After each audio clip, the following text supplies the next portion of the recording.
अब कौन क्या कर रहा है देखो, दवाइयों को पढ़ने वाला डॉक्टर कहलाता है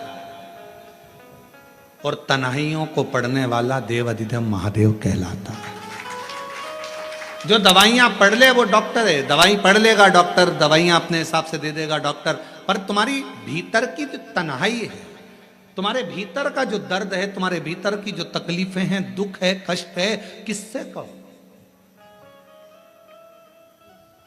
कई कई माताएं तो ऐसी भी होती हैं भाई, पत्र लिखती हैं, कहे गुरुजी हमारे घर में अभी इनकी तबीयत ठीक हुई, फिर ससुर की तबीयत खराब हो गई, देवर का हो गया, देवरानी का हो गया, सास की हो गई, मेरी हो गई, बच्चे बीमार पड़ रहे हैं, कहीं कोई बीमार पड़ रहा है, कोई बीमार पड़ रहा है, एक ना एक घर में बीमार पड़ते ही रह रहे हैं, कोई ठीक रह ही नहीं पा रहा। गुरुदेव हमारे घर में कोई दोष हो गया क्या,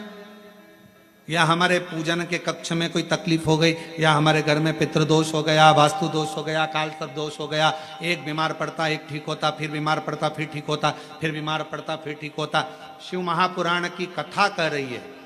शंकर भगवान का चरित्र कर रहा है। सावन के महीने में प्रदोष का जो दिन आए, 2 प्रदोष श्रावण के महीने के 2 प्रदोष पड़ेंगे, किसी भी प्रदोष पर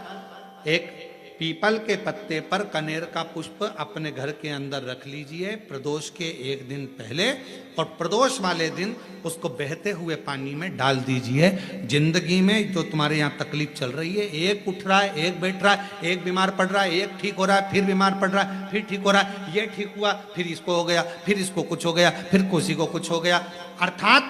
शिव का नाम लेकर। और फिर ही ध्यान देना, इस क्रम को करने के लिए आपको तुम रुकेश्वर महादेव का नाम लेना पड़ेगा। कौन से महादेव का नाम बोलना है? तुम रुकेश्वर महादेव, जिन्होंने भगवान शंकर की अविरल भक्ति को धारण करा। एक